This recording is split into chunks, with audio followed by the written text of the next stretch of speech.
a todas, todes, todos. Vamos a iniciar con la plática de hoy en lo que el personal de audio y video nos hace favor de cambiar la lápiz. Voy a presentar a nuestra invitada del día de hoy, que es la doctora Fabiola Videla Cortés. Ella es bióloga egresada de esta facultad, es maestra y doctora en ciencias por la UNAM. Su campo de especialidad es la bioética, es miembro del Sistema Nacional de Investigadores e Investigadoras nivel 1, ha sido profesora de asignatura de la Facultad de Ciencias y la Facultad de Medicina y Veterinaria y Zootecnia, y también de la ENES Mérida. También ha sido profesora de posgrado de bioética en la UNAM, ha publicado capítulos, libros y artículos en revistas indexadas, es coautora de un libro y coordinadora de otro. Sus líneas de investigación son el transhumanismo, el posthumanismo, la eugenesia y la ética en el uso de animales. Adicionalmente, está en educación continua actualmente de sociales. Pues sin más, Fabiola, te agradecemos mucho que vengas el día de hoy a hablar de un tema controvertido, como todo lo demás, espero, inteligencia artificial. Gracias por tu asistencia. Gracias. ¿Se escucha bien? Sí. Súper. Bien, entonces mientras resolvemos un problema técnico acá, podemos empezar sin mayor problema, porque lo primero que quiero comenzar diciendo es que, de acuerdo con la UNESCO, la inteligencia artificial tiene un impacto en nuestra vida en todos los ámbitos, básicamente, ¿no? Educación, salud, comunicación, cultura, y no solo es a nivel social, sino por supuesto también a nivel individual. Entonces, la primera pregunta que nos hace la UNESCO es: ¿estamos de acuerdo como sociedad en el rumbo en el que van tomando las tecnologías de inteligencia artificial? Piénsenlo un segundo. Lo que saben de inteligencia artificial, ¿les gusta hacia dónde va como individuos y como sociedad? Siguiente.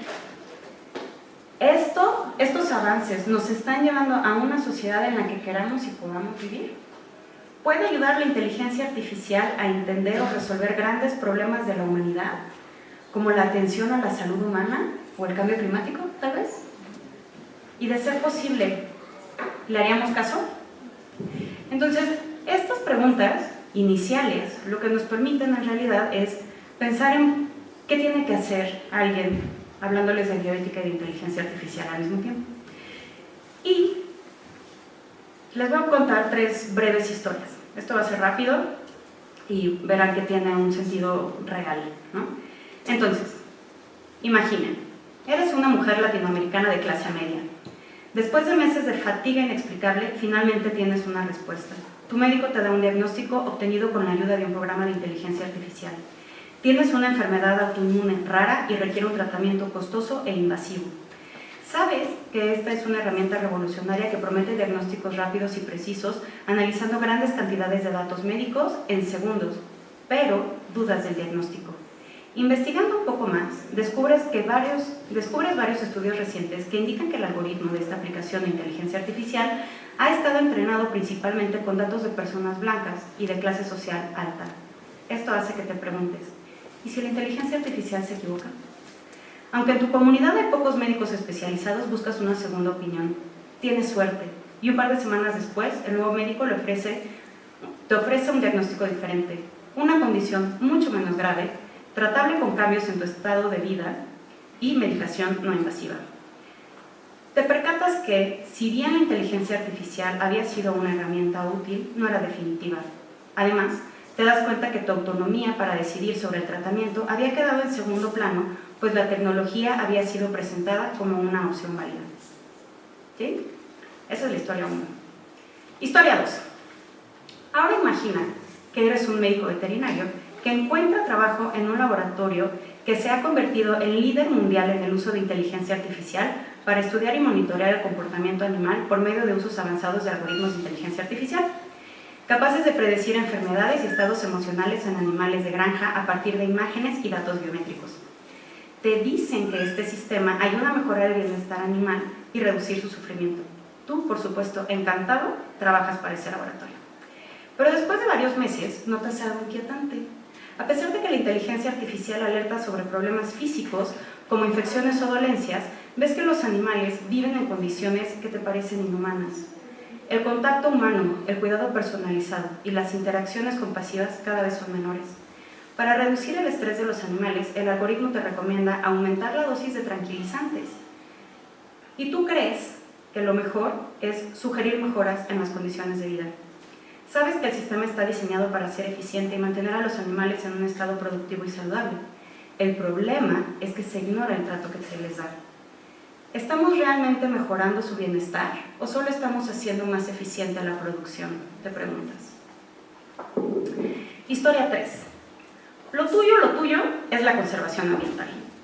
Llevas años trabajando en la conservación de la selva yucateca cuando te enteras que acaba de salir un sistema de inteligencia artificial creado para combatir la deforestación y monitorear la biodiversidad, capaz de utilizar imágenes satelitales y datos climáticos en tiempo real, y para prevenir la destrucción de los bosques tropicales, alertando a los gobiernos y las ONGs cuando detectan áreas en riesgo. Al poco tiempo, descubres que el funcionamiento de este sistema requiere enormes cantidades de energía. Los centros de datos, donde se procesan los billones de imágenes y cálculos, consumen tanta electricidad como una pequeña ciudad. La mayoría de estos centros están en países desarrollados y se alimentan de fuentes de energía no renovable. La ironía no pasa desapercibida para ti. La inteligencia artificial, diseñada para proteger el medio ambiente, está contribuyendo al cambio climático, al generar emisiones de carbono por su alto consumo energético. En un congreso internacional al que puedes asistir, escuchas a un hombre noruego que señala que gracias a esta aplicación de inteligencia artificial se ha reducido la tala ilegal en su país. Reconoce el impacto ecológico, pero sostiene: estamos trabajando en reducir la huella de carbono en los centros de datos. Te preguntas, ¿es aceptable sacrificar el medio ambiente a corto plazo en nombre de su protección a largo plazo? ¿Qué pasará con las comunidades que no pueden acceder a esta tecnología para el bien común? ¿Sí? Entonces, todo esto para decirles que básicamente la inteligencia artificial está cambiando radicalmente la manera en la que vivimos, trabajamos y cuidamos nuestro planeta, ¿no? Pero, como todo poder, surge una pregunta esencial: ¿cómo podemos asegurarnos de que esta inteligencia artificial no comprometa nuestros principios éticos y humanos?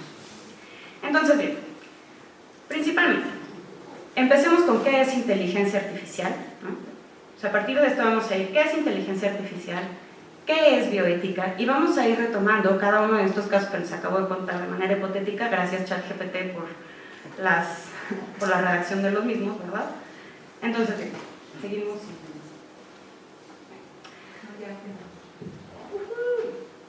Bien, denme unos segundos.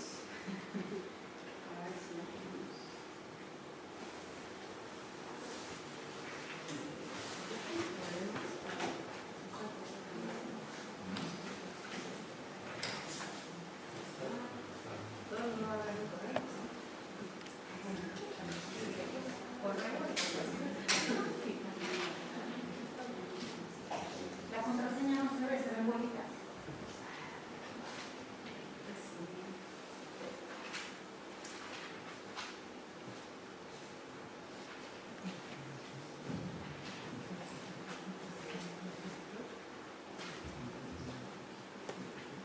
Con la tecnología o la ironía de hablar de la inteligencia artificial, ¿no? Comencemos con ¿qué es la inteligencia artificial? ¿Todos aquí entienden perfectamente bien qué vamos a entender por ese término? ¿No? ¿Quién dice yo? ¿Quién se anima a decir qué entiende por inteligencia artificial? Porque está en todos lados, ¿no? Es más, si yo les pido que levanten la mano quienes han usado ChatGPT, por favor levanten la mano. Eso. O Perplexity, por ejemplo. O que hayan hecho alguna presentación de PowerPoint con inteligencia artificial, levanten la mano.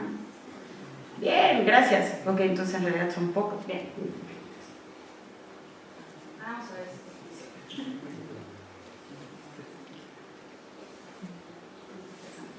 Bien, entonces, la inteligencia artificial es un campo muy amplio que utiliza combinación de tecnologías, en general, datos poder computacional para simular inteligencia humana en máquinas o en softwares.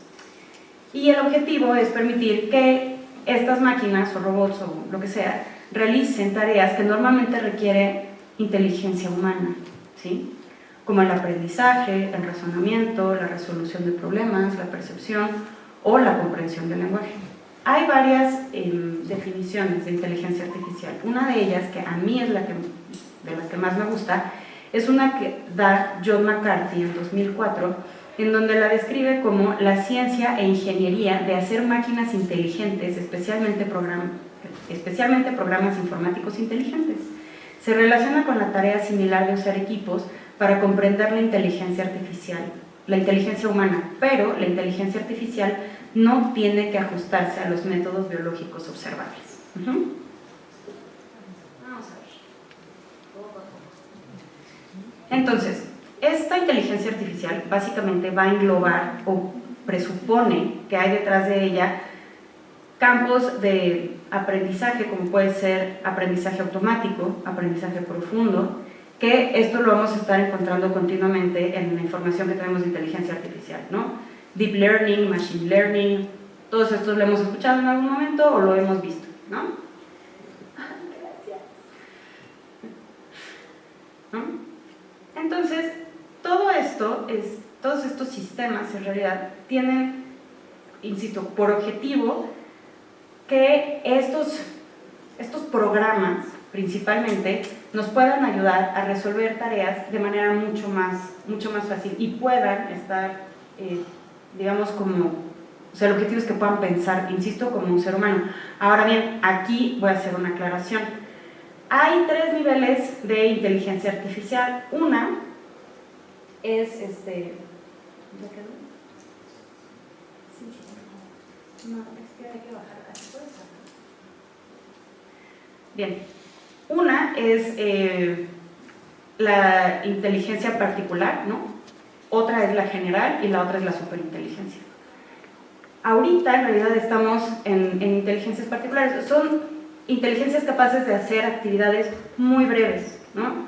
Claro, el nivel de complejidad cada vez es mayor, ¿no? Y la idea, cuando estamos hablando de que una inteligencia puede hacer lo que hace o como piensa un ser humano, ahí es donde nos referimos a inteligencia artificial general. Para esa falta muchísimo, ¿sí? O sea, películas como Ex Machina o todas estas en donde salen robots, no importa de qué género o sexo y que se comportan como seres humanos, eso es inteligencia artificial general y a esa no hemos llegado, seguimos en el ámbito de la ciencia ficción.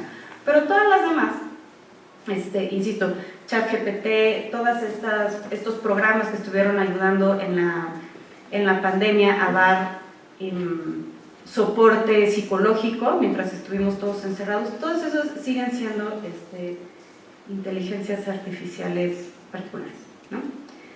Entonces, lo que sí estamos haciendo es utilizar con todo y todo estas inteligencias, por supuesto, para generar, no sé, diagnósticos médicos, hasta los asistentes virtuales que tenemos en el teléfono. De hecho, si ustedes se dan cuenta, cuando ahorita uno está tomando una foto con esto, te ajusta todo. La luz, la exposición, no tienes que saber nada, esto lo hace por ti porque tiene un programa de inteligencia artificial, ¿sí?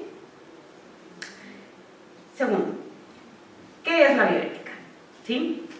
¿Quién sabe aquí qué es bioética? Porque estas son charlas de bioética y quiero pensar que muchos han estado viniendo continuamente, entonces esta es un término que ya están familiarizados con él. ¿Qué es bioética? ¿Quién se anima?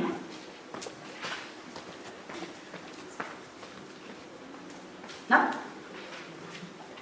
¿Nadie, de verdad? Ok. Bueno, entonces yo les voy a platicar. Bien.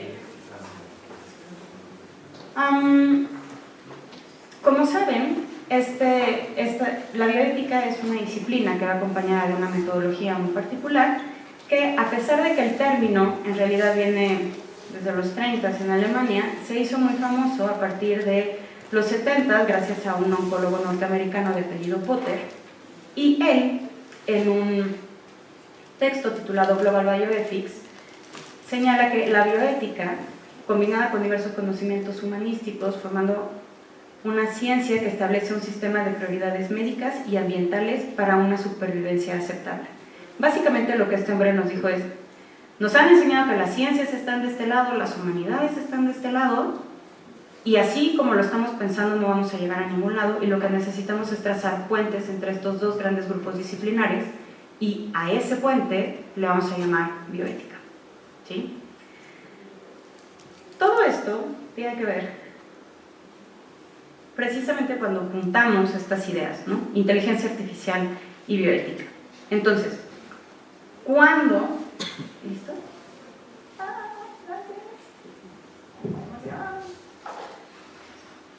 Bien, entonces, bien, gracias, muchas gracias. Entonces, estas son las historias que les había contado, ¿no? Definiciones de inteligencia artificial, ¿no?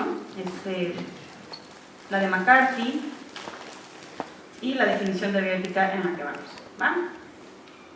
Ahora bien, para la Comisión Nacional de Bioética, esta se define como la rama de la ética aplicada que reflexiona, delibera y hace planteamientos normativos y de políticas públicas para regular y resolver conflictos en la vida social, especialmente en las ciencias de la vida, así como en la práctica, en la investigación médica, que afecta la vida en el planeta, tanto en la actualidad como en futuras generaciones. ¿Sí? Otra cosa que tenemos con la bioética, y que de hecho es una de las críticas que se hacen, es que no hay una sola definición. Esto también molesta a diferentes campos. Esto por ahora no nos va a molestar, al contrario, nos permite ver que estas diferentes definiciones van a incluir diferentes campos de acción y de preocupación ética, ¿no? Al principio, la bioética en realidad, cuando tuvo su primer auge, pensaban que solamente tenía que estar enfocada a cuestiones médicas. Y después retomaron las dos primeras definiciones y se dieron cuenta que no, o sea, esto también incluye no solo al ser humano, sino la relación que tiene con animales y con el medio ambiente. Entre más amplio sea este círculo de consideración moral, esto va a ser mucho mejor para mejorar nuestra relación con el mundo, pero una de las principales críticas, por supuesto, es que va a haber limitantes, ¿no? Y es ahí donde va a generar problemas en algunos grupos, ¿no? Entonces, esta es la bonita imagen que tiene el comité de aquí de la facultad, y lo que quiero señalar con esto es, principalmente la bioética nos va a ayudar, en este caso de combinar inteligencia artificial y bioética, en estos puntos. Primero, intersección entre ciencia y ética. ¿Por qué? Porque la bioética, como ya les comentaba, va a actuar como este puente en el conocimiento científico y valores humanos. Básicamente eso es lo que queremos, ¿no? Entonces, ya en el contexto de la inteligencia artificial, esto es relevante porque todas estas tecnologías emergentes pueden tener un impacto significativo en la salud, el bienestar animal y el medio ambiente. Entonces, la bioética nos va a permitir abordar estos aspectos desde una perspectiva principalmente crítica, que eso es lo que queremos, ¿no? Además, se va a enfocar también en estos desafíos éticos emergentes. ¿Por qué? Porque la inteligencia artificial, como vemos, plantea dilemas éticos que requieren una evaluación cuidadosa, de la cual, por cierto, no tenemos un punto de comparación. Por ejemplo, en investigaciones biomédicas puede involucrar cuestiones sobre consentimiento informado, privacidad de datos, equidad en el acceso a tratamientos, y entonces, si los vemos en su conjunto y en su complejidad, juntándolos, insisto, con esta idea de valores, vamos a entender que tomarlo desde un punto de vista de bioética nos va a permitir tener un marco de análisis mucho más completo y proponer entonces soluciones que principalmente respeten los derechos humanos de todos. Esta es una de los énfasis que hace UNESCO con sus recomendaciones, ¿no? También la bioética se va a encargar de responsabilidad social y ambiental, porque principalmente va a estar pensando en las generaciones futuras. No solamente se trata de quienes estamos aquí y ahora, sino qué va a pasar con quienes siguen detrás de nosotros. Entonces, este aumento en el uso de inteligencia artificial, si lo utilizamos, por ejemplo, para agricultura, para conservación o para gestión ambiental, sí nos puede ayudar, ¿no? Nos puede ayudar muchísimo porque nos va a ayudar a interpretar datos que de otra manera nos van a resultar complicados. Pero, como veremos incluso hacia el final de esta charla, el costo de hacer esto, el costo ambiental también es altísimo, ¿no? Como ya les comentaba en esa historia. Y finalmente la formación interdisciplinaria, razón por la cual este tipo de charlas se dan en el contexto universitario, ¿no? ¿Por qué? Porque la bioética va a promover un enfoque interdisciplinar, integrado de conocimientos de biología, matemáticas, ética y por supuesto otras áreas, ¿no? Entonces, y que podamos integrar toda esta información es fundamental principalmente para nuevas generaciones que a su vez sus objetos de estudio va a ser precisamente abordar estos problemas complejos en donde lo más probable es que vayan a incluir ya estas herramientas de inteligencia artificial, ¿no? Entonces, si podemos desde un principio considerar esta formación interdisciplinaria, me parece a mí que vamos a tener un buen resultado, ¿no?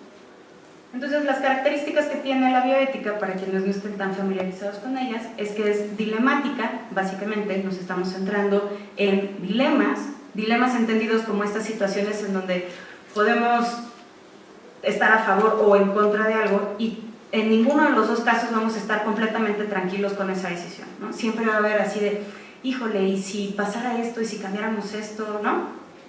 Es plural, porque nuestra sociedad es plural, porque también se nutre de todas estas disciplinas, entonces no solo en sus conceptos, sino en su metodología va a ser plural, va a ser laica. ¿Por qué? Porque no vamos a partir de dogmas de ningún tipo, ni religiosos, ni científicos, ni nada, ¿no? Multi e interdisciplinar precisamente porque si estamos diciendo que el objetivo es sumar no solo la biología, la medicina y el ambiente, sino también aspectos filosóficos, éticos, económicos, de valores, jurídicos, ¿no? Ahí claramente va a estar la multi e interdisciplina y en diálogo, ¿sí?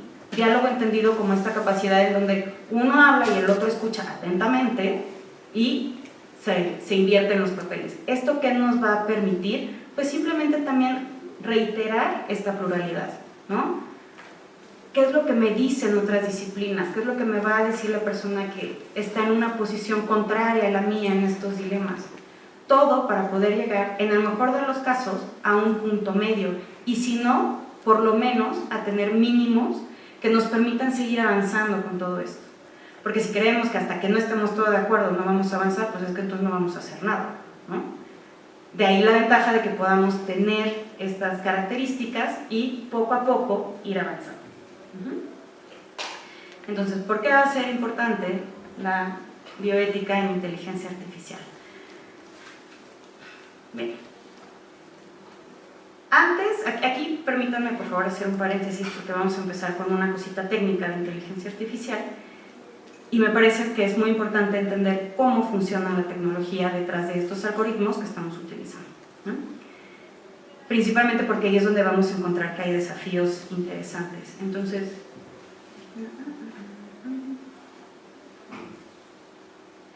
primero, entender que la mayoría de los sistemas de inteligencia artificial actuales se basan en lo que llamamos deep learning, ¿no? O aprendizaje profundo, en pocas palabras.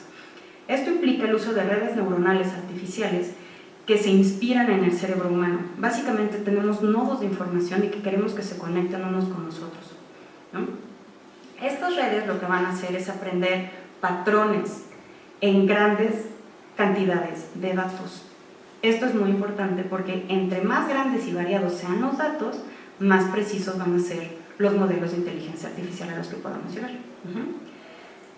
Y entonces aquí es donde entra en juego esta idea de Big Data. Big Data no es otra cosa que precisamente estas grandes, inmensas cantidades de datos que nosotros mismos estamos proveyendo a todos estos sistemas. Todos los que tengamos Facebook, Twitter, Instagram, cualquier cosa que esté en Meta, Google, todo esto que nos dice, pero ¿quieres compartir tu información? ¿No?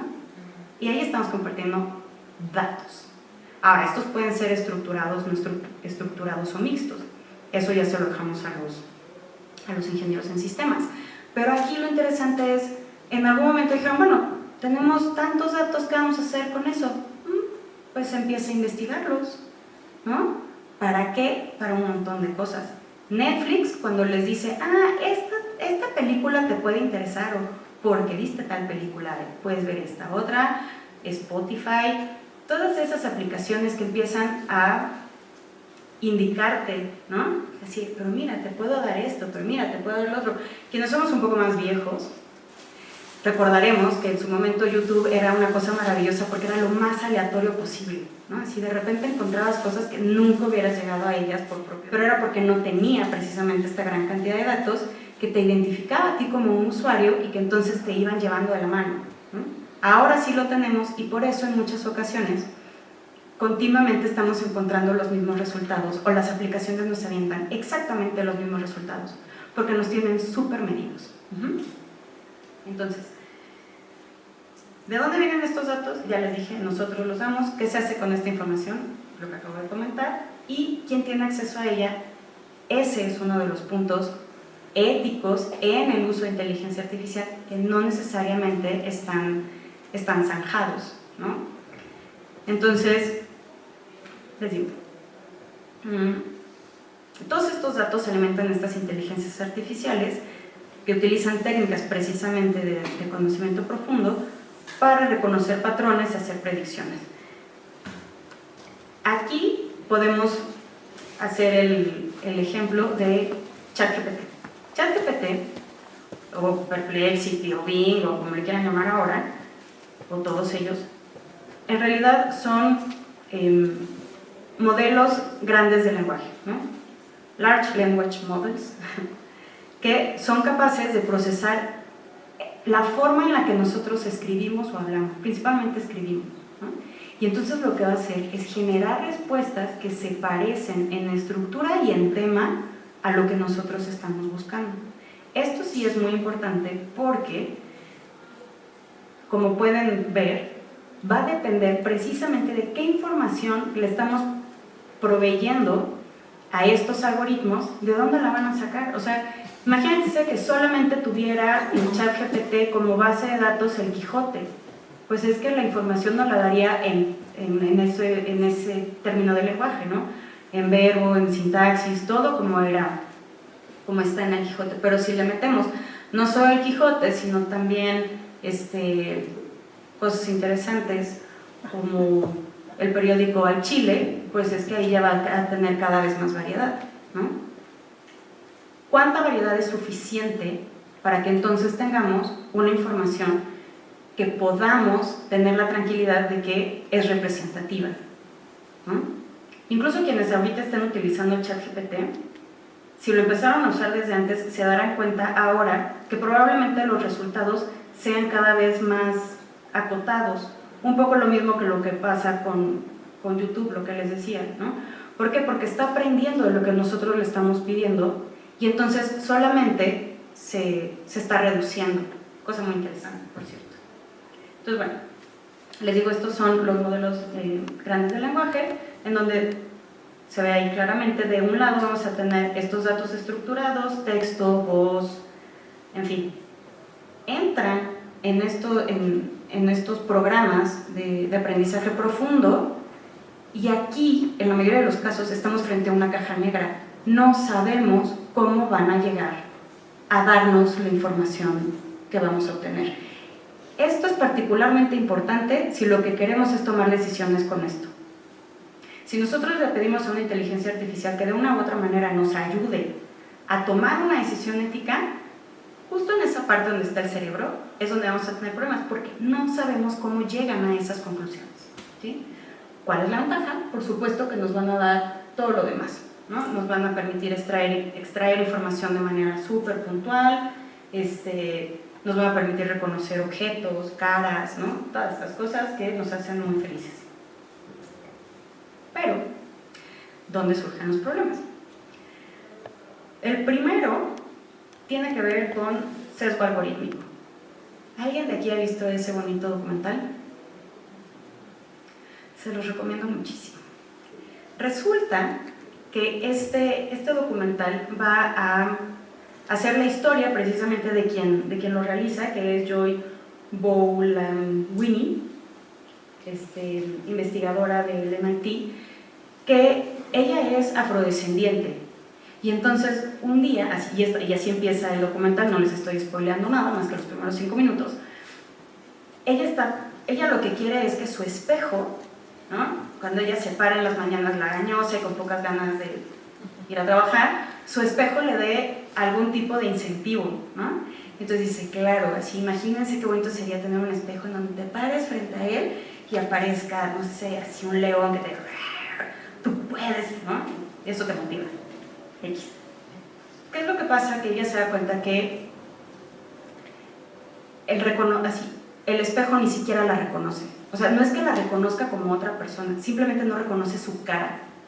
¿Por qué? Porque su cara es negra. Y entonces el algoritmo no tiene idea de qué tiene frente a sí.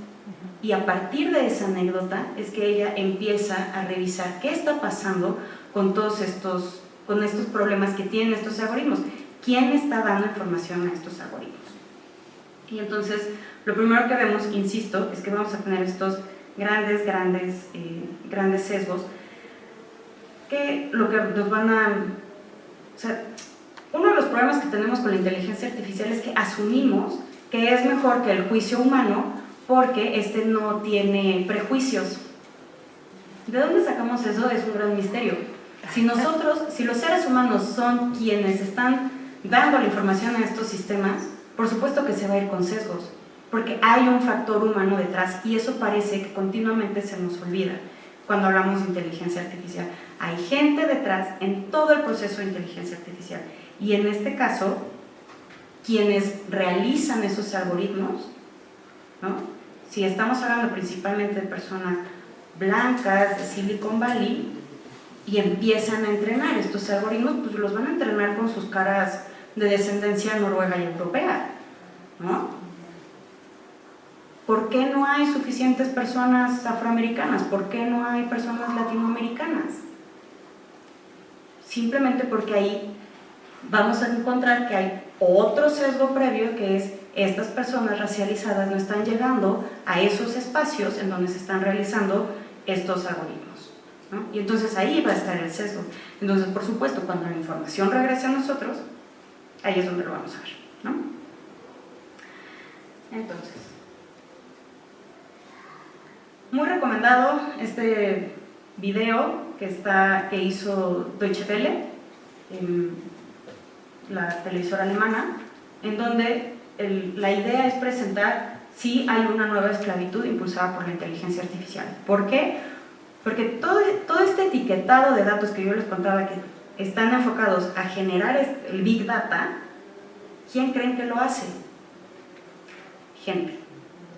Seres humanos que están confinados en espacios, supongamos que son dignos para trabajar ahí, pero tienen que estar etiquetando una cantidad estúpida de material y lo tienen que etiquetar para que entonces todos esos datos empiecen a estructurarse y entren a aprendizaje profundo. Ahora imagínense que todo lo que ven, ¿no? Porque obviamente no solamente ven gatitos y perritos, pueden ver cosas sumamente violentas, que es lo que permite que YouTube y otras aplicaciones te digan este contenido no es apto para menores o no es apto para gente sensible. Esa alerta que sale automáticamente fue gracias a que alguien identificó ese material como no apto, ¿sí? Entonces, claro, todo esto se requiere para mantener estas inteligencias artificiales y por alguna razón lo desconocemos. Ahora, aquí sí me quiero detener un poquito porque me parece que este tema es muy importante, sobre todo en una facultad como esta, porque necesitamos tener perspectiva de género en el desarrollo de inteligencia artificial, ¿no? Necesitamos que haya mujeres, que haya niñas que quieran entrarle a todo este desarrollo. Simplemente, en 2022, en Europa, más del 50% de los graduados con un título universitario fueron mujeres. Esto es alentador, ¿no? Pero solo el 17% eran graduadas en informática. No sorprende entonces que la proporción de mujeres en empresas tecnológicas haya sido del 15%, que no varía mucho de grandes compañías como Apple, Google o X. De estas, un porcentaje extremadamente reducido desempeña puestos de responsabilidad en empresas tecnológicas. Entonces, claro, necesitamos que haya mujeres, porque además necesitamos también que haya mujeres que estén desarrollando todos estos algoritmos, todos estos programas, porque también para atender necesidades que son propias de las mujeres, porque nos estamos quedando una vez más fuera de todo este desarrollo y es imperante que lo hagamos. No sé si alguien aquí leyó recientemente una nota que dice que por fin va a haber algún tratamiento para la endometriosis. ¿Ah? Por fin. ¿Es en serio? Por fin. Llevamos toda la historia de la humanidad con este problema y apenas se vislumbra un tratamiento. ¿Dónde estamos las mujeres en los desarrollos para atender nuestros propios problemas? Y así como pasa en medicina, puede pasar con esto. Bien, entonces, regresemos un poco a los ejemplos, a las historias que yo les decía, ¿no? Cuando hablábamos de la primera historia, que tiene que ver con esta cuestión médica, nos vamos a enfrentar, y esto tiene, o sea, esta historia está basada en hechos reales, como dicen las películas, ¿no? Cuando vemos que están estos sesgos que ya les comentaba, pero también vamos a tener temas de acceso, autonomía y consentimiento informado, ¿sí?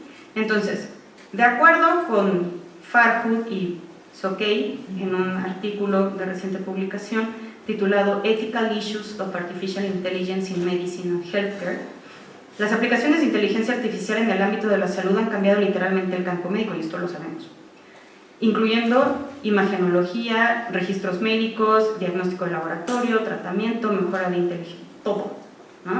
O sea, ahorita que podamos recibir nuestros resultados de una mamografía, una mastografía, un análisis de lo que sea, que tiene mejora en la imagen, es gracias a esto.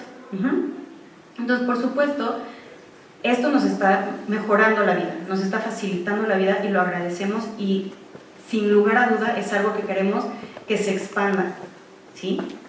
Pero no podemos negar que por los beneficios que obtenemos, omitir cuáles son los riesgos que están ahí, ¿no?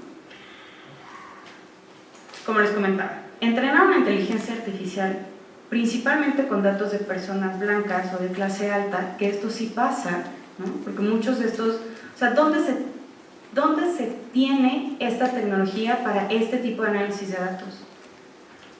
Principalmente en países que tienen la capacidad económica y tecnológica para tenerlo en sus hospitales. Si no es así, es poco probable que la gente tenga acceso a ellas, ¿no? E incluso que puedan sus datos estar registrados para mejorar precisamente estas formas de diagnóstico. De ahí que la historia que yo les contara presente la probabilidad de un diagnóstico incorrecto, ¿no? En una persona de una minoría étnica que simplemente porque el modelo no ha visto o no tiene datos suficientes sobre esa etnia, ¿no?, pueda entender cuál es el padecimiento que tiene. Ahora, de acuerdo con otros autores, Burch, Adams, Bresman et al.,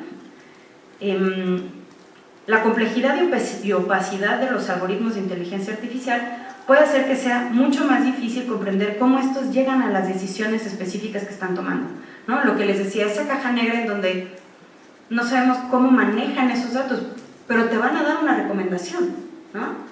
Es decir, mira, esta persona, dale este tratamiento. Ah, caray, ¿cómo llegó a ese punto, ¿no? Este bonito programa. No sabemos, ¿no? Entonces, ¿qué pasa si en algún momento decidimos que nos vamos a ir con lo que nos dice esa inteligencia artificial? Que también es uno de los temas que principalmente los médicos están temiendo, ¿no? Porque si de por sí ya hay 800 problemas en el ámbito médico, ¿no? Además está el consentimiento informado, ¿no? ¿Todos aquí saben qué es un consentimiento informado? ¿Sí? ¿Quién dice qué es? Y así. ¿Quién nos dice? Es cuando firmas una hoja de consentimiento de que tus datos pueden ser utilizados para el fin que ellos requieran. Ok, sí, esa parte está dentro de los consentimientos informados, aunque ese puede ser consentimiento de uso de datos. Sí.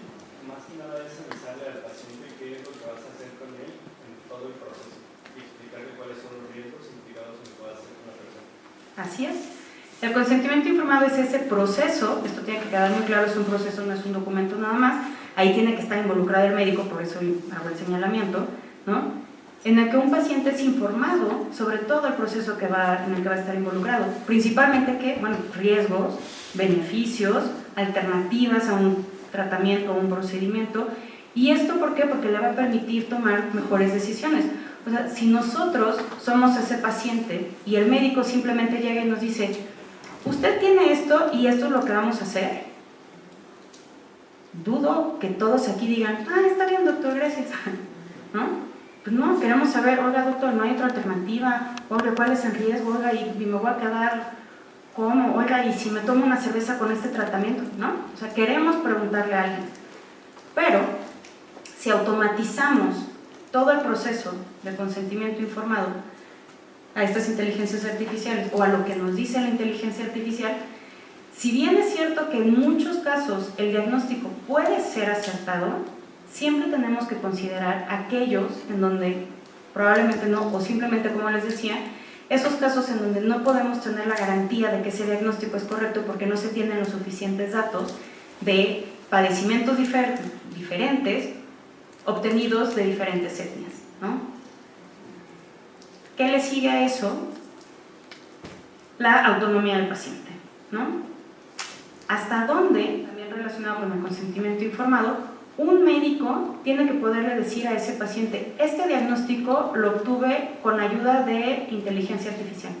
Así como estamos pidiendo en la academia que los estudiantes digan o que la gente diga, esto se hizo con apoyo de ChatGPT, Perplexity, Bing, lo que sea, ¿hasta dónde el médico tendría que podernos decir, este diagnóstico que yo le estoy dando a usted, en parte es porque se trabajó con una aplicación de inteligencia artificial? Hasta el momento, eso está en duda. Y aquí viene un dato interesante. ¿Hasta dónde tenemos ahora también que pedirle a nuestros médicos que sepan cómo funciona la inteligencia artificial? Para que entonces el paciente, cuando le diga, mire, este diagnóstico lo tuve a través de una inteligencia artificial, y el paciente pueda preguntar, es que yo no entiendo. ¿Hasta dónde el médico también le va a tener que explicar? O va a tener que explicar las limitantes de estas aplicaciones. ¿Sí? Todo esto son temas que ahorita se están tratando y que en realidad se está buscando, por lo menos les decía, tener unos mínimos que nos permitan llegar a algún lado, ¿no? Y finalmente cuestiones legales, ¿no? Ya se cuenta con un Reglamento General de Protección de Datos promulgado inicialmente por la Unión Europea y también con una ley de no discriminación de información genética en Estados Unidos. En el ámbito de la salud, las leyes actuales no son suficientes para proteger los datos de salud de los individuos que estamos utilizando a través de inteligencia artificial. ¿Por qué? Porque nos ganó, nos rebasa, no sabemos bien qué estamos haciendo. Entonces, ¿cómo le vamos a hacer para regular?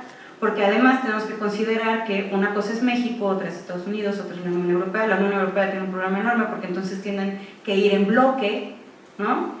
Cosa que, por ejemplo, Latinoamérica no tendría que hacer, pero entonces Latinoamérica no tiene el acceso, o todo el acceso a estas tecnologías.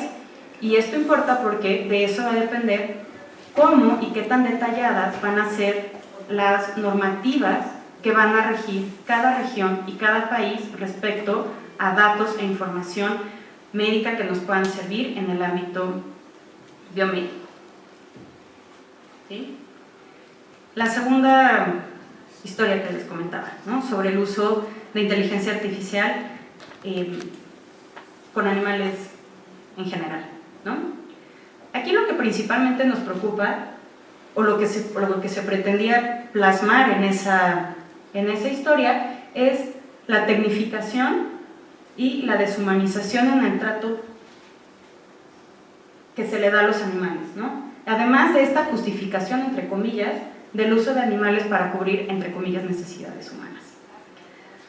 Entonces, por eso, ¿no? el punto de por qué la bioética tiene que ver con este desarrollo de inteligencia artificial en este ámbito es porque puede aportar argumentos en relación a la consideración igual, a la consideración igual de necesidades e intereses de animales no humanos por medio de la consideración de bienestar animal, de valor intrínseco, ¿no? En fin, y en general de implicaciones éticas centradas en el sufrimiento. Entonces, solo para que vean, les digo que todo esto está basado en hechos reales. Todos sabemos que China es el principal consumidor de cerdo en el mundo, ¿no? Lo que están haciendo ellos precisamente para buscar cómo mejorar la producción de cerdos e identificar lo antes posible cuando estos tienen alguna enfermedad o cuando hay algún problema de salud que pueda identificar si se matan o no, si se consumen o no, si se les trata o no, es precisamente a través del reconocimiento facial. Así como tenemos una gran base de datos de caras de gente para saber si estamos tristes, enojados o enfermos, esto mismo están haciendo con cerdos, ¿sí? Entonces, todas estas cámaras a lo largo de todo el espacio en donde tienen a los cerdos, cuando vuelta el cerdo pueden hacer estos datos biométricos, ¿no? Este análisis, y entonces le va a decir a la persona encargada de esta granja, el cerdo tal tiene esto, el cerdo tal tiene esto, ¿sí? Y entonces, ¿qué pasa? Que, como en la historia que les contaba, esto por supuesto puede mejorar la producción sin lugar a dudas, pero que no se nos olvide que estamos frente a animales sintientes, ¿no? Que además de por sí son a los que peor les va en la historia junto con, o sea, con los seres humanos. ¿Por qué? Porque los vemos como cosas, y hacer todavía esto va a provocar que sean más cosas aún, ¿no? O sea, en lugar de procurar que estén mejor, probablemente esto solamente los afecte más, ¿no? Entonces, por supuesto, aquí tenemos un tema de bienestar animal. Entonces, de acuerdo con la OIE, el término bienestar animal se define como el estado físico y mental de un animal en relación con las condiciones en las que vive y muere. Un animal experimenta un bienestar adecuado si está sano, cómodo, bien alimentado, en seguridad y si no padece sensaciones desagradables como dolor, miedo o desasosiego y es capaz de expresar comportamientos importantes para su estado de bienestar físico y mental. Un buen bienestar animal requiere prevenir enfermedades, cuidados veterinarios apropiados, refugio, manejo y nutrición, un entorno estimulante y seguro, una manipulación correcta y el sacrificio o matanza de manera humanitaria. ¿Sí? Ojo, una cosa es sacrificio o matanza de manera humanitaria y otra cosa es sacrificio o matanza de manera eficiente, ¿no? Entonces, en un artículo reciente que hicimos la doctora Cancino y yo, señalábamos que el concepto de bienestar animal es un concepto que en realidad nombra una idea de que el uso de los animales debe realizarse minimizando los daños que se les provoca, pero lo que nosotras sostenemos es que esto supone que el uso de animales está justificado en todo momento, ¿no? Hay muchas formas en las que el ser humano dice, es que necesitamos a los animales. Investigación es una y es uno de los temas más variopintos que tenemos. Consumo es otro, ¿no? Porque decimos, no, es que sí necesitamos consumir animales, sí necesitamos proteína animal, sí necesitamos muchas cosas. Y si en realidad lo estamos justificando y decimos, bueno, pero lo vamos a hacer con bienestar, puede ser una opción, ¿no? Ahora, ¿estas tecnologías nos van a permitir en realidad tratarlos de mejor manera? ¿O solamente van a estar ahí abandonados y siendo minuciosamente medidos y atendidos por más máquinas, sin que en ningún momento haya alguna mejora en sus vidas, en sus espacios, en el espacio en donde está o en la calidad de vida que tienen, ¿no? Ahora, claro, esta idea de bienestar animal para muchas personas, sobre todo en el ámbito de la bioética y del cuidado animal, es una postura bastante problemática porque no genera un compromiso ético real, ¿no? Aquí lo que están buscando es simplemente que no se utilicen animales, ¿no? Y que, sobre todo que no sufran. Entonces, Peter Singer para quienes no lo conozcan ahora se ve así, es uno de los filósofos vivos más importantes en el ámbito de la bioética y sobre todo en materia de ética animal. Y él, en una entrevista para Big Think titulada El impacto inesperado de la inteligencia artificial en animales, que se la recomiendo muchísimo, está en YouTube, señala, sin negar los posibles beneficios de la inteligencia artificial, que le preocupa los aspectos negativos que va a tener esta inteligencia en el uso, en el trato que le vamos a dar a los animales. ¿Por qué? Porque ya lo hemos visto, ¿no? Incluso él mismo en esa entrevista dice, bueno, el ser humano creó la rueda y estuvo genial, pero la rueda implicó que esclavizáramos a los caballos que iban a mover las carretas, ¿no? Entonces lo mismo va a pasar aquí, porque lo hemos hecho a lo largo de toda la historia. ¿Cómo entonces pensar en el uso de esta inteligencia artificial para mejorar la calidad de vida de todos los seres vivientes, no solo de los seres humanos? Porque, como bien nos recuerda, compartimos el mundo con estas especies capaces de sentir dolor, cuyos intereses deben, con mayúsculas, ser considerados, ¿no? Más aún, deberíamos de buscar que los avances en inteligencia artificial beneficien a todos los seres vivos. Bien, entonces, la tercera historia que les contaba, insisto, está basada en hechos reales, y entonces aquí vamos a encontrar principalmente el tema de dilemas éticos en relación con el medio ambiente.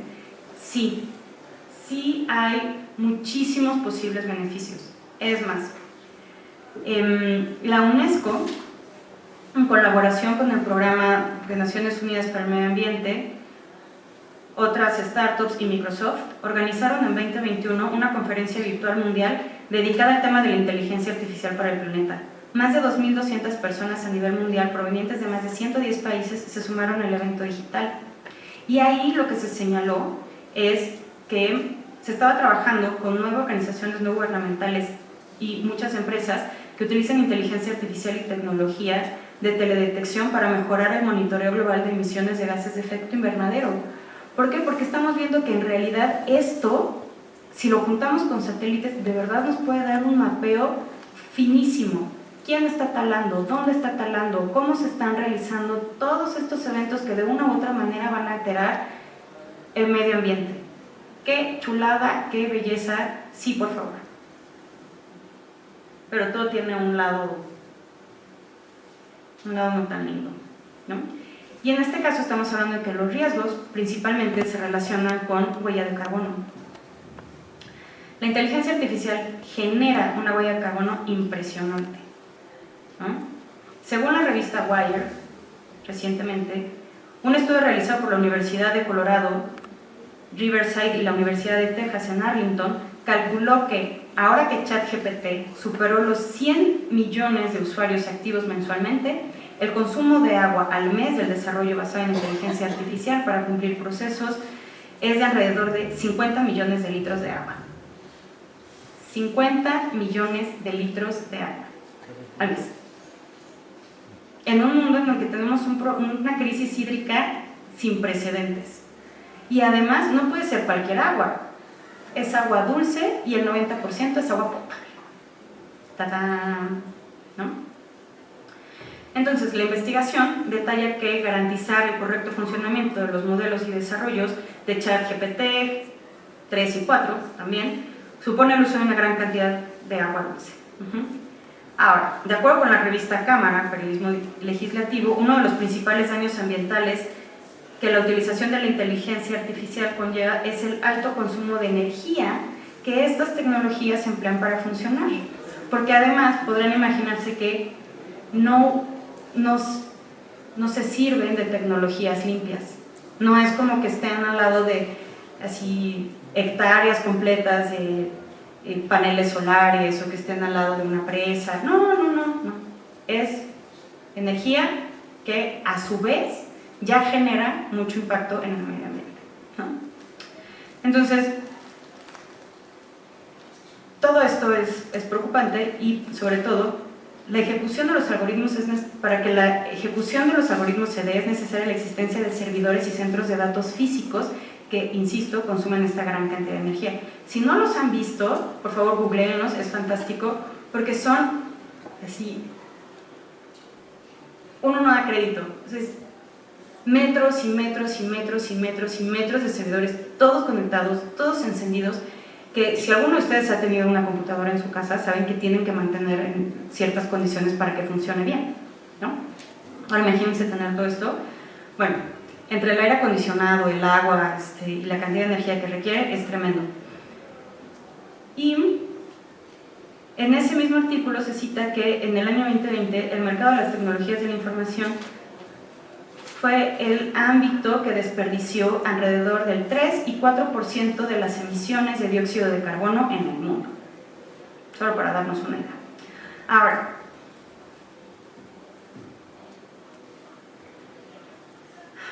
esta necesidad de energía es tan grande que estamos viendo algo sorprendente. De acuerdo con Reuters, hace apenas unos días se dio a conocer la noticia de que Constellation Energy y Microsoft han firmado un acuerdo energético para ayudar a reactivar una unidad de la planta nuclear de Three Mile Island en Pensilvania. Bien, para quienes no estén familiarizados con esta central nuclear, Three Mile Island en Harrisburg, Pensilvania, les comento que el 28 de marzo de 1979 la planta arrojó desechos y gases radiactivos a varios kilómetros a la redonda, poniendo en riesgo a más de 2 millones de personas en Estados Unidos. Fue, según la Organización Internacional para la Energía Atómica, un incidente de nivel 5 en una escala de 7. Se considera uno de los peores, si no es que el peor, accidente nuclear en Estados Unidos a la fecha. Desde entonces, por supuesto, se disminuyó la construcción de centrales atómicas y el accidente impulsó nuevas regulaciones destinadas a hacer más segura la generación de energía nuclear. Es más, el 20 de septiembre de 2019, más de 40 años después del incidente, se anunció que la central de Three Mile Island había generado su último kilovatio y quedaría cerrada para siempre.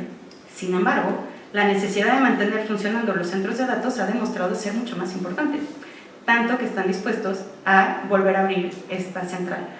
Después de 40 años que no ha estado operando, se podrán imaginar que esto requiere una inversión multimillonaria simplemente para echarla a andar y que entonces a través de energía nuclear pueda seguir ofreciendo energía para para todos estos sistemas de datos, ¿no? Entonces, bueno, vamos cerrando. Principios bióticos para el desarrollo y uso de inteligencia artificial. Bien. Entonces, como les he comentado hasta el momento, es necesario entender que el acceso a la inteligencia artificial no es igual para todos, ¿sí? Los países en desarrollo generalmente no cuentan con la infraestructura tecnológica para beneficiarse de estos avances, lo que amplía la brecha entre quienes pueden aprovechar estas innovaciones y quienes no. De tal manera que sí, como les comentaba yo en esa historia, es probable que quienes tengan los riesgos sean países que están en vías de desarrollo y quienes cosechen los beneficios sean países desarrollados, ¿no? Esto es a nivel internacional, pero lo mismo se va a repetir en sociedades y a nivel individual, ¿no? Otro problema, insisto, es este de la brecha social. En todos los países del mundo, con cada desarrollo, descubrimiento e invención, las personas se enfrentan a una mayor desigualdad social y menos justicia social, ¿no? Aunque la inteligencia artificial mejora el acceso a más información sobre ciencia y tecnología, vemos que también pueden exacerbar estas desigualdades, ¿no? Entonces, todo esto lo tenemos que tener en cuenta cuando hablemos en general de inteligencia artificial, ¿no? Ahora sí, entonces, ¿cuáles van a ser los principios que la bioética nos puede proporcionar para analizar también todos estos escenarios, ¿no? Por supuesto, el principio de responsabilidad, porque además este surge precisamente en relación a la tecnología, ¿no? Entonces, sabemos que tanto desarrolladores como usuarios tenemos que asumir una responsabilidad, ¿no? Pero tenemos que identificar también hasta dónde. O sea, porque si nos aplican la que nos aplica Coca-Cola de si quieres ahorrar agua, báñate en 2 minutos, mientras las grandes empresas desperdician una cantidad ingente de agua, pues pocos resultados vamos a tener. Lo mismo va a pasar aquí, ¿no? tenemos que identificar hasta dónde llega la responsabilidad de cada quien y en ese caso poderla asumir. Por supuesto, tiene que haber transparencia, ¿no? ¿Cómo funcionan todos estos datos? ¿Dónde está? ¿Quién está invirtiendo? ¿Cómo se está invirtiendo? ¿Quiénes están generando estas grandes bases de datos? Y finalmente, rendición de cuentas, ¿no? Básicamente, saber si algo falla, ¿quién va a ser responsable? ¿Quién va a tener que dar la cara? ¿El desarrollador? ¿La institución? ¿La persona que lo usó? ¿El país en donde está? Porque esto está a la vuelta de la esquina y es una esquina que nos queda muy cerca, ¿no? El principio de precaución, que como sabemos establece en qué casos de incertidumbre sobre los impactos de una tecnología es necesario actuar con prudencia y limitar su uso hasta que se comprendan mejor sus efectos. Ahora, este principio generalmente molesta mucho a quienes están en cuestiones de desarrollo porque dicen, es que eso solamente va a retrasar el desarrollo, ¿no? Pero es que no aprendemos, de verdad, como especie humana no aprendemos. Hemos visto estos grandes accidentes, hemos visto los resultados no deseables y de cualquier forma no estamos dispuestos a perder 1 o 2 años de tal manera que cuando esta tecnología salga tengamos la tranquilidad de que los riesgos están minimizados o por lo menos están contemplados, que todas estas situaciones de peligro se han reducido, pero no.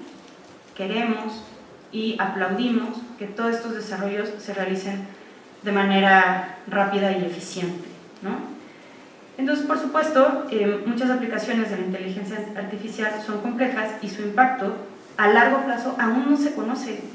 O sea, de verdad, no alcanzamos a ver con todo este desarrollo tan reciente y de manera exponencial si va a provocar algún problema, mucho menos poder identificar las consecuencias. Y esto es algo que deberíamos nosotros como consumidores también solicitar, ¿no? La inteligencia artificial no va a sustituir decisiones humanas. Y esto lo digo porque todos han visto que estamos buscando, por ejemplo, con los coches automatizados, ¿no? Y queremos que el coche tome decisiones que ni nosotros podemos tomar con claridad, ¿no? Le estamos pidiendo demasiado a estos programas. Pero la pregunta en realidad es ¿por qué queremos que estas inteligencias artificiales tomen decisiones éticas que deberían de seguir quedando en la cancha de seres humanos que sí somos capaces de hacernos responsables de sus resultados, ¿no? Y finalmente el principio de justicia. Como sabemos, en el ámbito de la bioética esto implica que los beneficios y los riesgos deben distribuirse de manera equitativa sin agravar las desigualdades existentes. Y en este contexto se destacan 3 aspectos claves: el acceso equitativo a las tecnologías, evitar la discriminación, principalmente la de sesgos que ya comentaba, y mantener una justicia social y ambiental, ¿no? ¿Por qué? Porque simplemente eso es algo que necesitamos para poder utilizarla. Entonces, lo que yo quería con esta charla era presentarles estos 3 escenarios que sí están muy relacionados con la bioética porque implican seres vivos, ¿no? No solo seres humanos, que sería el primer caso, que sería el médico, sino también con otros animales no humanos y finalmente con el medio ambiente. En todos esos escenarios estamos hablando de que sí hay una vida de por medio, sí hay vidas que tenemos que cuidar y sí hay vidas de las cuales nos tendríamos que poder hacer responsables. Todo lo demás ha, quiero creer, permitido presentar dónde están estos puntos que deberíamos de considerar para no solo ver la inteligencia artificial o todas estas herramientas como una salvación, sino también tomarlo con 2 rayitas de precaución y considerar hasta dónde y hasta cuándo nosotros, también como usuarios, podemos solicitar y podemos intervenir, podemos decir, es que todo esto, por más tecnológico y por más fino que sea, tiene un límite y que nosotros permitamos también identificar dónde están esos límites que no queremos traspasar. Entonces, muchísimas gracias.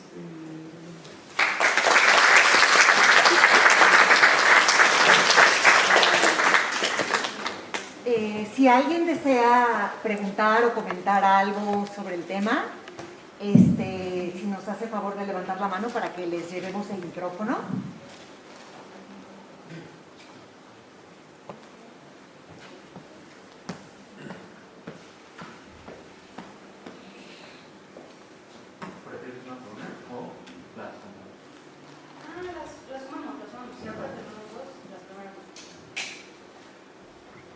Hola, ¿cuál es tu sincera opinión sobre lo que está pasando ahorita, la guerra, que están diciendo que ya están usando algoritmos para matar gente, ¿no? O sea, lo que está pasando y que ya comités de bioética ya están poniendo en la mesa, ¿no? Ya hay una alerta real, ¿no? Creo que el primero en denunciarlo fue Julian Assange con Estados Unidos, ¿no? Que fue el primer ejército en usar tecnología de reconocimiento para matar gente, ¿no? ¿Cuál es tu sincera opinión sobre este tema? Gracias. Gracias.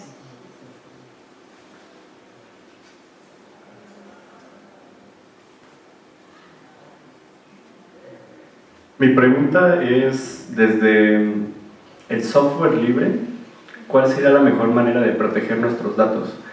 Porque sí, es complicado todavía utilizar software libre para trabajar, por ejemplo, en equipo, y tienes que utilizar, por ejemplo, Google Drive, y ahí van a quedar tus datos. Entonces, ¿cómo puedes acceder desde el software libre para proteger tu privacidad como académico? Buena pregunta. Primero, ¿cuál es mi opinión respecto a lo que está pasando con el uso de inteligencia artificial y cómo está cambiando la guerra?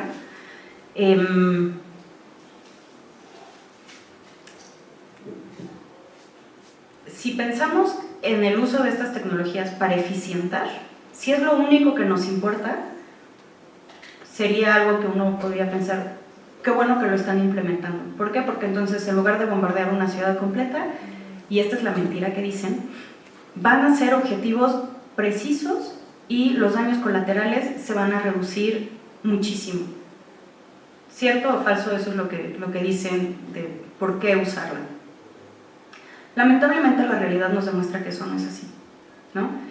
Por lo mismo, no hay suficientes datos y estamos viendo que no es medianamente tan eficiente. Lo que sí es que está generando, además, me parece, muchas otras inequidades en cómo se generan estas guerras, cómo se pelean, ¿no? Porque a todo lo demás tienes que sumarle, si no tienes un equipo similar, esto siempre ha pasado con todas las guerras, pero ahorita me parece que se exacerba, si no tienes igualdad de condiciones, pues evidentemente el otro te va a obliterar, ¿no? Y esto es lo que está ocurriendo con la inteligencia artificial. A mí, genuinamente, me parece que esto es sumamente criticable. Yo estoy completamente en contra de todo eso, pero, tristemente, todas esas aplicaciones son las que han permitido también que los desarrollos sean mucho más rápidos. Porque al final del día, la milicia va a tener el dinero que les permita mejorar todas estas técnicas. Entonces es muy difícil, desde un punto de vista ético es simplemente inaceptable, desde un punto de vista humano es simplemente inaceptable. Pero ahí es donde se están generando todos estos avances. Y por eso es necesario, me parece, reflexionar estos temas desde las humanidades, ¿no? Porque si nada más eres el que genera el algoritmo, ¿no? O el que está programando, pues entre más eficiente mejor por ti, ¿no? Así, estrellita, póntela en la frente y sal y dile al mundo, miren, hice algo que solamente mata a una persona y no a una casa, no a una familia, o reducimos la diferencia con GPS y en lugar de que sea más menos 100 metros, lo redujimos a más menos 1 metro. ¡Qué eficiente! ¡Qué bueno! Pero el problema es que no, o sea, las preocupaciones que tenemos respecto a la inteligencia artificial rara vez van a ser respecto a cómo se desarrollan estos algoritmos, es cómo los vamos a usar, cómo va a afectar, y eso es lo que no podemos perder de vista. Entonces, esa sería mi primera respuesta, gracias. Y la segunda de cómo proteger nuestros datos con software libre, es que ahí es donde está la lucha, ¿no? En efecto, mira, algo que yo generalmente les pregunto a mis estudiantes es ¿qué significa la palabra gratis? Y generalmente me contestan que no tiene un costo. Y la pregunta es, ¿en serio algo no tiene un costo? Y entonces ahí es donde ya la dudan, ¿no? Así, ¿cómo? ¿no? Entonces, claro, si lo que dicen los de mercadotecnia es, si el producto es gratis es porque tú eres el producto. Y en este caso, el producto son nuestros datos. Entonces, todo lo que sea de libre acceso, ese es el costo que estamos pagando, ¿no? Y nos van a decir que es para que lo puedan seguir desarrollando y tal, y no sé qué. Pero al final, te digo, esto es lo que está ocurriendo. De ahí se están generando estas grandes bases de datos, ¿no? Por el Big Data. Ahora, hay leyes, insisto, que son muy escuetas todavía, y sobre todo en México, pero sí ha habido esfuerzos de entonces señalar, sabes que tú como proveedor, tú no puedes engañar. O sea, tú tienes que permitir que una persona tome una decisión informada, ¿no?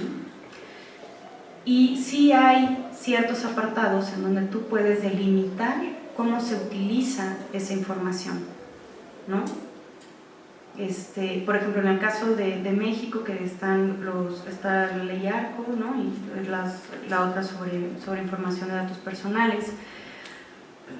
Entonces, sí hay maneras, ¿no? de protegerse. Claro, es mucho más complicado, más complejo, uno tiene que estar muy atento, pero sobre todo tienes que estar informado, ¿no? Porque si no sabes, pues ni te enteras de qué es todo lo que está pasando. Entonces, todas estas legislaciones y normativas se han hecho con base en personas que están señalando, oye, yo no di autorización para esto, ¿no? ¿Por qué están usando? Entonces ya es cuando empiezan a decir, bueno, vamos a mejorarlas, vamos a refinarlas, vamos a afinar quién, cómo y cuándo va a tener acceso a esta información, ¿no? Entonces esa es una de las posibilidades. Sí hay que leer todas las letras chiquitas, esa es la recomendación que nos van a hacer todas las personas que están enfocadas en protección de datos. Y también tienes que tienes que identificar que si en algunos casos cuando no quieras compartir esa información, es que no vas a tener esa aplicación, ¿no? Y no vas a tener ese programa y ni modo. Que también esa es parte, eso es algo que pueden hacer quienes lo desarrollan, ¿no? Pues, yo te lo doy, tú me das tus datos, tú no me das tus datos, yo no te lo doy, ¿no? Eso.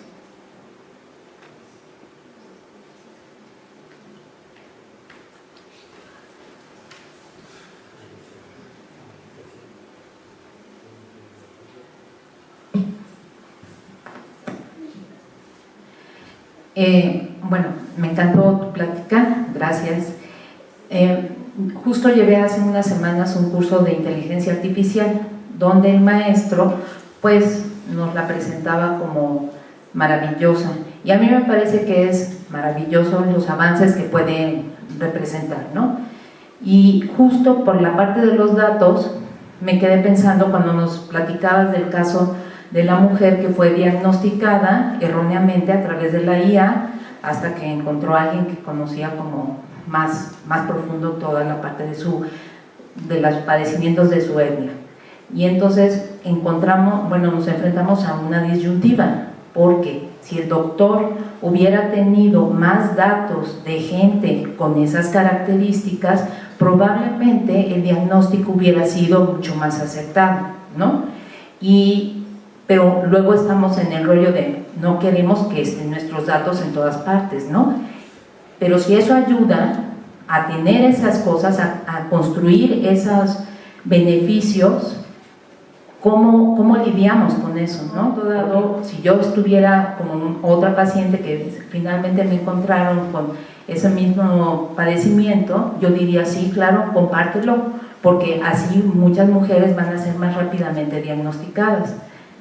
Pero también está la parte de, sí, pero son mis datos, ¿no? Claro, ahí uno de los temas principales tiene que ver con transparencia, ¿no? En contraposición a opacidad, por supuesto. Ahí lo que se busca es, por eso les comentaba, todos los consentimientos informados, frente a todos estos escenarios, tendrían ya también que incluir toda esta información. Es decir, usted está dispuesto a que esto entre a una base de datos.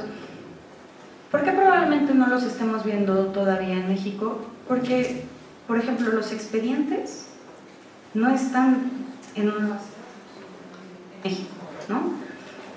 No todos, es muy poco. En Estados Unidos es algo que probablemente se pueda hacer de manera un poco más eficiente, porque ahí ya llevan años con los expedientes digitalizados en grandes bases de datos, y entonces se pueden hacer este cruce de información. Ahí sí, Estados Unidos ahorita está teniendo precisamente esa discusión de, o sea, pero mi médico a mí me tiene que explicar, yo le tengo que decir, mis datos yo los puedo compartir, no los puedo compartir, hasta cuándo los puedo compartir, ¿no? ¿Por qué? Porque sí tenemos derecho a la privacidad, ¿no?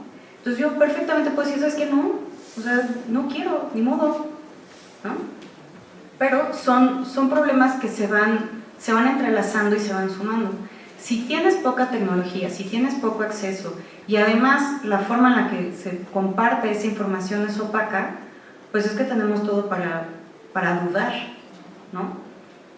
Y sobre todo el acceso a todas estas tecnologías. Entonces probablemente cuando ya llegue a nosotros, la discusión va a ir en otro sentido, o más bien tengamos que simplemente, como muchas otras cosas, tropicalizar lo que ya otros países han avanzado en legislación y en normatividad. Pero aquí lo primero que tendríamos que tener para quizá hablar con más claridad de ese tema es contar con una infraestructura que sí nos permita que esos datos estén albergados por instituciones que están normadas, que van a tener transparencia, que nos van a decir, mira, yo voy a proteger tus datos de esta manera, ¿no? Y entonces, si fuera así, probablemente eso mejore.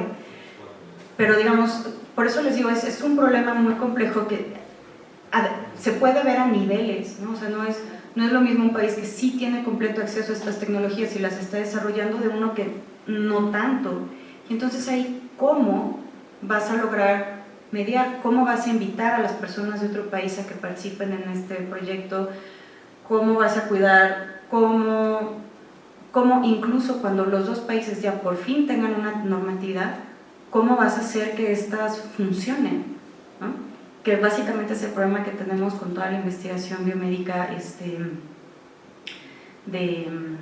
que se realiza en diferentes países, ahorita olvidé la palabra, pero pues eso. Entonces sí es un tema que necesitamos datos, necesitamos más variedad, necesitamos que se plasme la pluralidad, pero también necesitamos tener ese derecho a la privacidad. Por eso son dilemas, ¿no? ¿A cuál le vamos a dar importancia? Cuando choquen esos dos grandes derechos humanos, ¿no? ¿A cuál le vamos a dar prioridad? Y por eso son dilemas éticos. ¿Alguien más desea participar?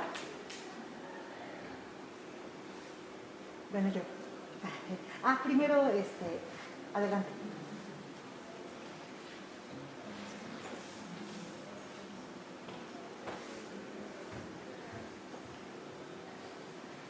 Gracias. Buenas tardes. Buenas tardes. Pues yo creo que ahorita también hay que un poco aclarar lo que es inteligencia artificial, porque todo el mundo nos dice sí es inteligente, nos va a resolver las cosas, pero al momento desde que empezó a surgir todo esto de la inteligencia artificial, los mismos desarrolladores habían mencionado que no lo podíamos considerar como inteligencia artificial porque era precisamente un compilador de datos, y lo que le estamos pidiendo, que para nosotros sería inteligente, es una serie, por los mismos algoritmos, es una serie de combinaciones de los datos que queremos que nos arroje, pero no es una respuesta como tal. Entonces, como inteligencia no lo podemos decir. Que lo estén mencionando así es porque es una meta a futuro, pero no lo podemos manejar como inteligencia artificial, sino como una herramienta para que nos dé datos de lo que tenga acumulado, pero de ahí no podemos decir, como lo menciona, tomar decisiones, porque nos da los datos que están acumulados. Es como decir, cuando buscamos información en artículos, depende de qué palabras claves nos dan ciertos artículos. Si cambiamos esa palabra clave, nos da la información, pero de otros artículos. Es lo mismo que pasa con la inteligencia artificial. Si le pedimos una respuesta, depende de cómo planteemos la pregunta. Incluso si la pregunta la redactamos mal, nos va a dar otras cosas.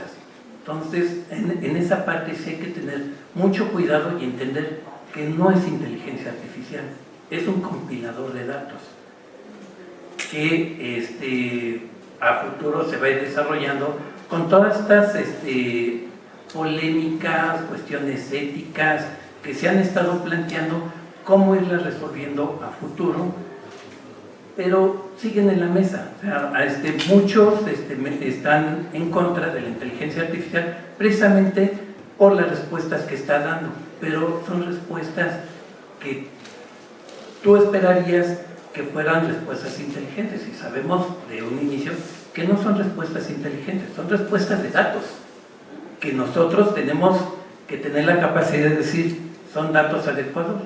No son datos adecuados. Bien, ahí uno de los puntos tiene que ver precisamente con cómo se está definiendo inteligencia. Al principio partía quizá de la posibilidad de resolver ciertos problemas, ¿no? ¿Por qué? Porque sí lo hace de manera rápida, puede encontrar correlaciones y puede también trabajar con muchísimos datos de manera que nosotros no podríamos. Incluso con Deep Learning es una de las bellezas porque a veces da soluciones que son eficientes e inesperadas. Es una maravilla. Pero tiene razón en el sentido de que no le... Es que, por eso yo preguntaba, ¿qué le estamos pidiendo a la inteligencia artificial? ¿No? Hace 2 días, 3 días quizá, salió una nota, no recuerdo en qué periódico, que decía que la inteligencia artificial no puede resolver acertijos, ¿no? Es una chulada. ¿Por qué? Porque el acertijo requiere sentido común o requiere un pensamiento que es propio del ser humano. Entonces, por supuesto, eso en particular no se le puede pedir. Si uno le dice a, por ejemplo, Alexa, localismos, me tocó el otro día escuchar a uno de mis sobrinos que le dijo a Alexa, súbele al chillón, para pedirle que subiera el volumen, y Alexa contestó muy educadamente, no entiendo lo que estás solicitando, ¿no? Entonces, claro, todo esto, lo comento porque sí estamos partiendo de una definición de inteligencia en donde lo principal o lo que se busca es resolver problemas de manera rápida y eficiente. En ese sentido, sí es que se puede identificar como inteligencia. Es artificial porque evidentemente lo hace a través de algoritmos, ¿no? Pero, digamos, esta otra connotación de que lo haga con razonamiento humano, ahí es donde está todavía la gran limitante, y en eso coincidimos, ¿no? Porque eso ya sería una inteligencia artificial general, y como les comentaba al principio, a eso todavía no hemos llegado, yo creo afortunadamente, pero quienes están metidos en estos desarrollos sí que lo ven así con guiño de ojo, ¿no? Si algún día llegaremos a eso, porque no sé por qué, por lo mismo que no entiendo por qué queremos que la inteligencia artificial, no sé, haga arte o música, ¿no? Pero, pues, o sea, me parece a mí que lo importante aquí es mantener en el horizonte que estamos hablando de eso, solamente de herramientas tecnológicas, pero eso no nos va a resolver los problemas que como seres humanos ya tenemos. Y ahí es donde a mí me parece están las expectativas que nos permiten decir que no está entregando estas herramientas. Pero, pues bueno, esa es mi opinión. Muchas gracias. Yo. A diferencia un poco de lo que acabo de escuchar, tanto de ti como del profesor, si a mí me dijeran es inteligencia artificial, yo diría sí, y si no consideras que es inteligencia artificial, la replica de una forma que da miedo. Y yo pienso que ahorita ya dimos o te preguntamos varias cuestiones donde la inteligencia artificial sale perdiendo, ¿no? Ay, para la guerra, ay, para el uso tal, para... O sea, finalmente se le puede dar, igual que el conocimiento que nos llevó a la bomba atómica o que nos llevó a conocer de la relatividad, ¿no? ¿Qué tal si la inteligencia artificial permite el sueño mundial de democratizar la educación? ¿A qué lugar donde llegue un reloj inteligente, donde haya un gadget, un celular, una computadora, que todos ahora sí tengamos el derecho humano cumplido de la educación? Y no estoy diciendo obtener un doctorado, obtener 100 especialidades, no. Aprender a escribir, aprender a leer. Eso, la verdad, me asusta mucho, pero mi pregunta es si crees que esa democratización de la educación valdría la pena, a pesar de los daños hasta medioambientales que nos presentaste. ¿Pagaríamos el precio? ¿Qué opinas?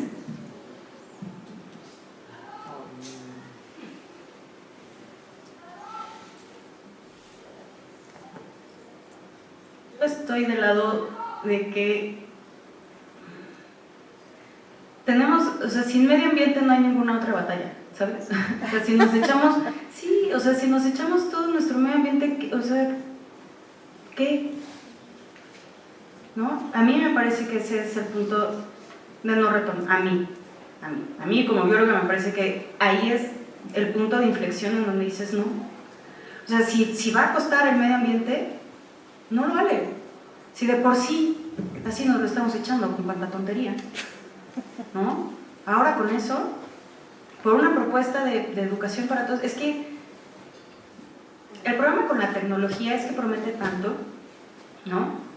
Como bien lo dices, o sea, esto no es nuevo, o sea, estos dilemas, estas problemáticas no son nuevas, simplemente ahorita se están enmarcando en el tema de inteligencia artificial, pero esto lo hemos tenido desde siempre, ¿no? Genética, nuclear, informática, lo que quieras. Estos dilemas se repiten. ¿Cuál es el uso? ¿Cuáles son los límites? ¿Quién tiene acceso? No lo hemos podido resolver con las previas. No sé si se puede resolver con inteligencia, en este escenario de inteligencia artificial ahora. Yo soy pesimista, así que lo dudo. Pero no creo que tener todas nuestras esperanzas en que la tecnología nos va a salvar de los problemas que nosotros tenemos sea la solución. O sea, lo hemos visto, insisto, con todas las otras tecnologías. Cuando dijeron, no, es que la genética va a resolver todos los problemas de crimen y ¿de qué hablan? O sea, hay cuestiones sociales. Y estas cuestiones sociales se repiten y se repiten y se repiten, ¿no? Hay una frase, a mí me gusta mucho decirla porque me parece que es muy esclarecedora. Aquel que tiene un martillo ve que todos sus problemas son clavos. Y eso nos pasa con la tecnología. O sea, tenemos una nueva tecnología y dicen, esto lo podemos resolver ahora con esto. No, porque hay muchísimos problemas que son más complejos y son sociales. Tendríamos que estar atendiendo los problemas sociales desde otras perspectivas que no necesariamente la tecnología nos va a garantizar que se van a resolver. Esa es mi respuesta. Gracias. Gracias. Bueno, pues si no hay ninguna otra pregunta, alguna observación, hay otra por acá. Max, por favor.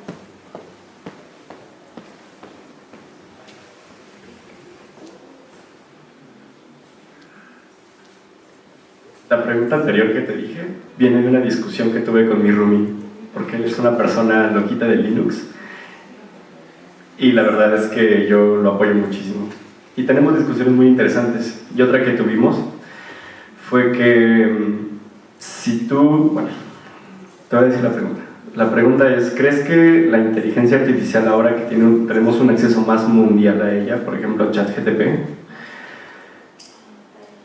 igual, a pesar de que fue creada por hombres blancos en Estados Unidos, siga subrepresentando a las personas de Latinoamérica o a los colectivos pequeños?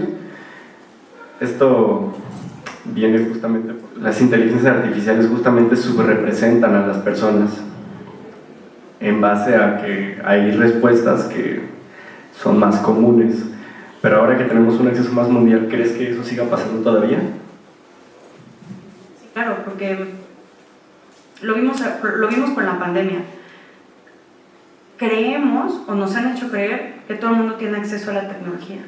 Y eso, o sea, en la pandemia quedó claramente identificado que no es cierto. Hay una brecha digital muy grande, ¿no? Los censos de tecnología y de población así lo demuestran. Es cierto, en México hay, creo que no sé cuántos aparatos por persona, pero si tú no tienes acceso a un lugar que tenga un nodo, no te sirve de nada, ¿no? Insisto, lo vimos con la pandemia, familias completas que tenían un teléfono celular y una computadora, en el mejor de los casos. Había familias que ni siquiera tenían televisor, o que lo tenían que compartir. Entonces, eso lo que nos está demostrando es que en realidad este acceso no es tan real, ¿no? Hay una brecha digital importante y además hay un analfabetismo digital importante también. Que tengamos acceso no significa que sepamos cómo usarlo, ¿no? La eterna frase que hemos escuchado, ay, es que esto no es de mi generación, no sé cómo se usa, ¿no? Es cierto, o sea, tenemos un analfabetismo digital. Pues eso, es que no importa si está, o sea, si resolvemos el problema de acceso, que de entrada es difícil porque ahí requieres una cantidad de infraestructura muy importante, ¿no? Pero suponiendo que hubiera, es difícil pensar que en realidad todo el mundo la va a saber usar o va a saber para qué usarla, ¿no? O sea, no en este afán así de todos tienen que usarla de esta manera, no, pero o sea, sí interactuar de manera correcta para sacarle el mejor provecho de estas cosas es poco probable. Es lo que yo creo. Gracias. Gracias. Bueno, pues le damos un aplauso a la doctora Fabiola Rivera.